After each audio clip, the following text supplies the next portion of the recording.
दोस्तों नमस्कार। एक कहावत है कि जरूरत पड़े तो गधे को भी बाप बना लेना चाहिए। आप कहेंगे यार ये कौन सी बात है। देखिए दोस्तों, बहुत सिंपल सी बात है। जिंदगी में अगर हम इतिहास से नहीं सीखते हैं तो हम उसको दोहराते हैं। अब मैं आपके सामने कुछ डॉक्यूमेंट बता रहा हूं, आप उनको जरा नेट से डाउनलोड करके और खुद पढ़ने की कोशिश करिएगा। 31 जनवरी 2014 को आम आदमी पार्टी की नेशनल कमेटी, जो इनकी है नेशनल काउंसिल की मीटिंग थी। उसमें केजरीवाल साहब ने एक लिस्ट जारी की थी कि हिंदुस्तान में कौन कौन से नेता भ्रष्ट हैं, और उनमें उन सब नेताओं के नाम हैं जिनके आसपास आजकल केजरीवाल साहब दिखाई दे रहे हैं। फोटो अपॉर्चुनिटी है, उनके साथ जॉइंट प्रेस कॉन्फ्रेंस है। क्यों? क्योंकि इस समय मजबूरी ये है कि अगर संसद में अध्यादेश पास हो जाता है तो केजरीवाल साहब एक मेयर से ज्यादा कुछ नहीं होंगे। उनको यहां तक कि नौकरशाह भी बार बार रूल बुक दिखाएंगे और कहेंगे आप मुख्यमंत्री जरूर हैं, लेकिन इस बात का आपको ध्यान रखना पड़ेगा कि सरकार कानून के हिसाब से चलेगी, आपके हिसाब से नहीं चलेगी। ये बात है जनवरी 2014 की। अब आप आ जाइए 2019 में, जब लोकसभा के चुनाव होने थे। आपको वेबसाइट पे इंटरव्यूज मिल जाएंगे जिसमें केजरीवाल साहब से जब ये पूछा गया कि 14 में जिन लोगों को आपने भ्रष्ट बनाया या बताया, आप आज उनसे गठबंधन की बात कर रहे हैं, तो केजरीवाल का कहना बहुत सिंपल था कि साहब खतरा भ्रष्टाचार नहीं है, खतरा बीजेपी है। इसलिए इस समय मेरी प्रायोरिटी भ्रष्टाचार नहीं है, मेरी प्रायोरिटी है बीजेपी को हटाना। और इसीलिए मैं सबसे हेल्प मांग रहा हूं कि आप सब मिलके मेरी मदद कीजिए, क्योंकि बीजेपी को हटाना है। आज ये स्थिति हम सबके सामने। अब इस स्थिति में ये सिर्फ बाहर की बात नहीं है, अब आम आदमी पार्टी के अंदर काम करने की शैली को भी समझिए। सबसे पहले आपको यह समझना होगा कि आम आदमी जब शुरू हुई थी ये पार्टी, उससे पहले एक ये गठबंधन था या एक एनजीओ था, कुछ दोस्तों का। अगर आज आप उनके एनजीओ की बात करते हैं तो उसमें जितने लोग शामिल थे, या तो वो जेल में हैं या वो बाहर हैं। आज वो केजरीवाल के आसपास नहीं दिखते हैं। इसका मतलब केजरीवाल साहब की एक पॉलिसी बहुत क्लियर है कि यूज एंड थ्रो। वो रिसाइकलिंग में विश्वास नहीं करते, वो यूज एंड थ्रो की कॉन्सेप्ट पे विश्वास करते हैं। उसके बाद आप आइए अन्ना हजारे का आंदोलन। आज अगर अन्ना हजारे से ये पूछें कि अन्ना हजारे का जो भ्रष्टाचार का आंदोलन है उसमें उन्होंने सबसे ज्यादा किसको भ्रष्ट बताया, उसी राजनीतिक नेता का नाम लिया था अन्ना हजारे ने, जिसके साथ केजरीवाल ने कल प्रेस कॉन्फ्रेंस की। और अन्ना हजारे केजरीवाल के गुरु हैं। आजकल अन्ना हजारे कहाँ हैं? उनको मक्खी की तरह निकाल के फेंक दिया गया है, क्योंकि अब अन्ना हजारे की यूटिलिटी नहीं रही। मास मूवमेंट क्रिएट करना था, एक चेहरा ऐसा चाहिए था जिसका इस्तेमाल किया जाए। अन्ना हजारे से ज्यादा अच्छा कोई चेहरा दिखा नहीं, यूज किया, पॉलिटिकल पार्टी बनाई, अन्ना हजारे की यूटिलिटी खत्म हो गई, उसको बाहर निकाल दिया।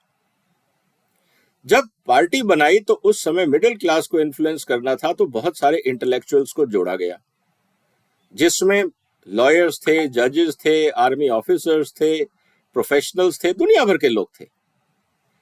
जैसे ही पार्टी बनी, दिल्ली में सत्ता आई, एक एक करके सबको बाहर फेंक दिया गया, क्योंकि अब उनकी यूटिलिटी रही नहीं। अब फिर जब पार्टी चलानी थी तो पैसे की जरूरत थी, और पैसे के लिए जिस जिसका इस्तेमाल करना था, या तो उनको राज्यसभा की सीट दी या उनको मंत्री पद दिया। उन सब की मदद से फंड इकट्ठे किए गए। आज सब वो कहां है? या तो कोई जेल में है, या पार्टी में साइडलाइन है, या उसको राज्यसभा की सीट दे दी गई कि अब आपका काम हो गया, बदले में ये टिकट लीजिए और आराम से बैठिए। वो काम खत्म हो गया। अब समस्या ये आ गई कि जिस तरह से केजरीवाल की सरकार के ऊपर घोटालों की बाढ़ आई हुई है, वर्चुअली हर वो डिपार्टमेंट जहां पे टैक्स पेयर के पैसे का इस्तेमाल हुआ, उस हर डिपार्टमेंट के अंदर भ्रष्टाचार की इन्वेस्टिगेशन चल रही है। हर डिपार्टमेंट, कोई एक्सेप्शन नहीं है। अब सवाल यह है कि अब केजरीवाल साहब क्या करेंगे? तो अब केजरीवाल साहब को ये लगता है कि एक तो देखिए पूरा प्रयास करके हम नेशनल पार्टी बन गए, अब उनका एम्बिशन है भारत का प्रधानमंत्री बनना, लेकिन समस्या ये है कि अभी ना फंड है, और अगर मान लीजिए अध्यादेश पास हो जाता है तो जो बची खुची साख है, बची खुची जो पावर है जिसके माध्यम से फंड इकट्ठा किया जा सकता है, वो भी चली जाएगी। तो इसीलिए इस अध्यादेश को रोकना जरूरी है। अब अध्यादेश अगर रोकना है तो क्या करना होगा? दोस्तों, पहली बात तो यह है कि अध्यादेश पास करने की पूरी क्षमता इस समय बीजेपी के पास है। कारण बहुत सिंपल है, जो मेजॉरिटी इस समय बीजेपी की लोकसभा में है और जो सीटें राज्यसभा में हैं, अगर आप उनका ज्वाइंट पार्लियामेंट्री सेशन बुलाते हैं तो ये अध्यादेश पास हो जाएगा, इसको कोई रोक नहीं सकता, और ये संवैधानिक प्रक्रिया है। अब सिर्फ ये मुद्दा बनाया जा रहा है कि क्या हम राज्यसभा में बीजेपी को डिफीट दे सकते हैं एज ए यूनाइटेड ऑपोजिशन। देखिए, एक बात तो आपको समझनी होगी कि ये गलती पहले एक बार कांग्रेस कर चुकी है।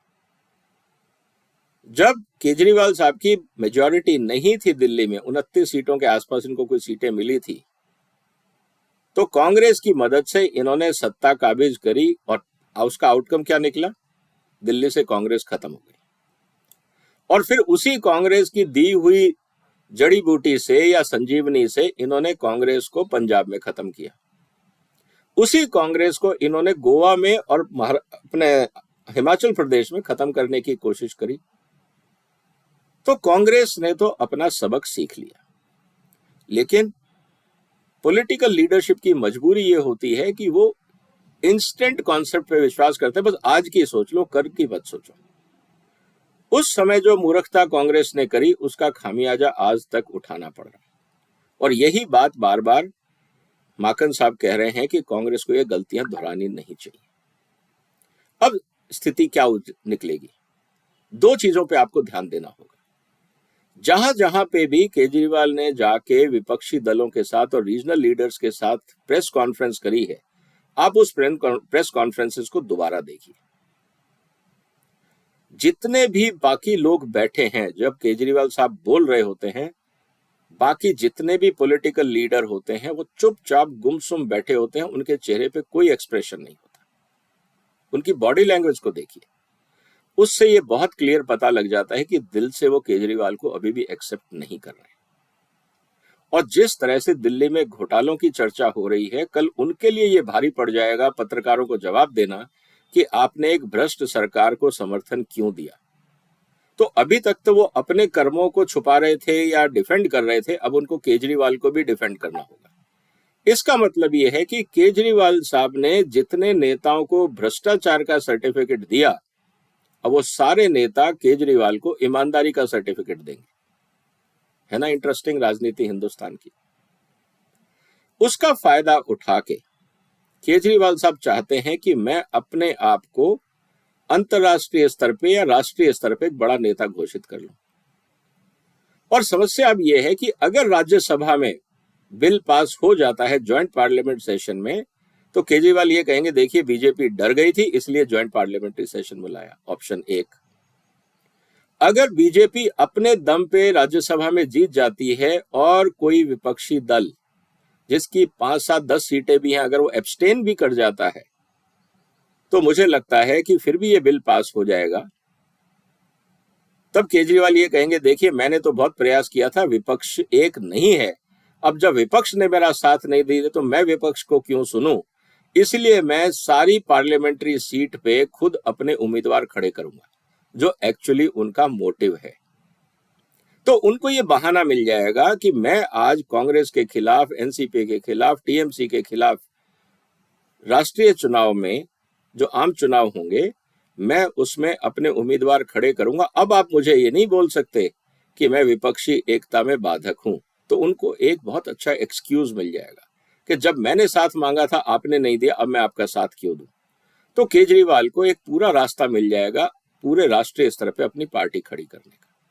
ये बात अलग है कि उनको सीटें मिलेंगी या नहीं मिलेंगी, लेकिन एक बात तो पक्की है कि विपक्ष की मजबूरी यह है कि साथ दे या ना दे। साथ दे तो फंसता है, साथ नहीं दे तो फंसता है। इसे बोलते हैं राजनीति।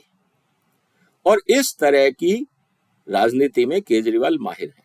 उनको कोई फर्क नहीं पड़ता कि वो कब अपने स्टेटमेंट से पलटे, क्योंकि जैसा मैंने आपको उदाहरण दिया, उन्होंने जिन नेताओं को भ्रष्ट कहा, आज उनसे हाथ मिला रहे हैं, गले मिल रहे हैं, फोटो खिंचवा रहे हैं, प्रेस कॉन्फ्रेंस कर रहे हैं। बच्चों की कस्में खाई, कोई फर्क नहीं पड़ता, वो सब काम किए जो नहीं करने थे। आम आदमी पार्टी कट्टर ईमानदार पार्टी है, करप्शन के अगेंस्ट लड़ेगी। आज सबसे ज्यादा करप्शन के एलिगेशन केजरीवाल साहब की पार्टी पे है, उनको कोई फर्क नहीं पड़ता। उनके मंत्री जेल चले गए करप्शन के मामले में, उन्होंने इस्तीफे नहीं लिए, लेकिन उनका कहना यह था कि एलिगेशन भी लग जाए तो इस्तीफा दे देना चाहिए। आज अपने घर को लेके सारी इरेगुलरिटी सामने आ रही हैं, कोई शब्द नहीं है।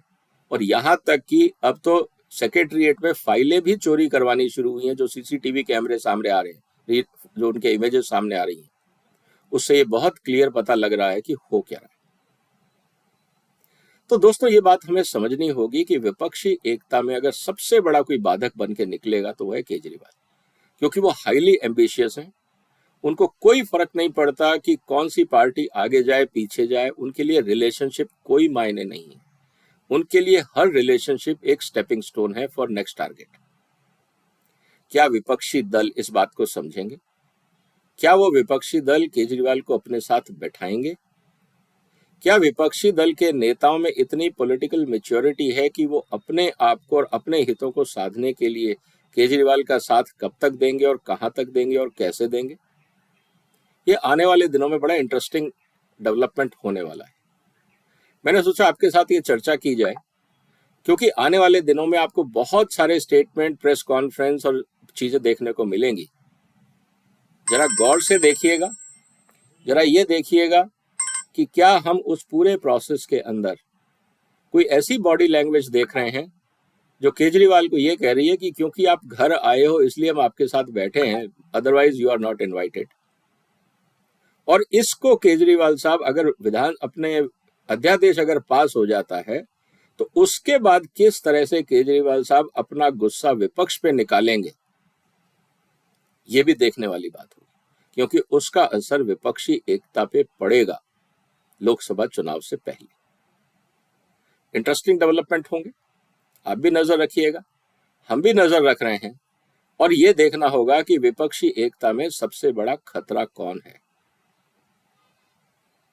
आपको क्या लगता है? कमेंट बॉक्स में अपना जवाब दीजिए। लेट अस सी कि आने वाले दिनों में हिंदुस्तान की राजनीति कैसे बदलती है। हम नागरिक हैं, हम वोटर हैं, हमें तो जागरूक रहना पड़ेगा, क्योंकि देश हित में क्या है वो हमारी जिम्मेवारी है। इस चैनल को शेयर करें, इसको सब्सक्राइब करें। अगर आपको लगता है कि हाँ, इसमें जो बातें कही गई वो इंटरेस्टिंग हैं, अपने कमेंट लिखिए और शेयर करिए लोगों के साथ। चैनल को सब्सक्राइब करिए। आपने वक्त निकाला उसके लिए धन्यवाद। फिलहाल वंदे मातरम।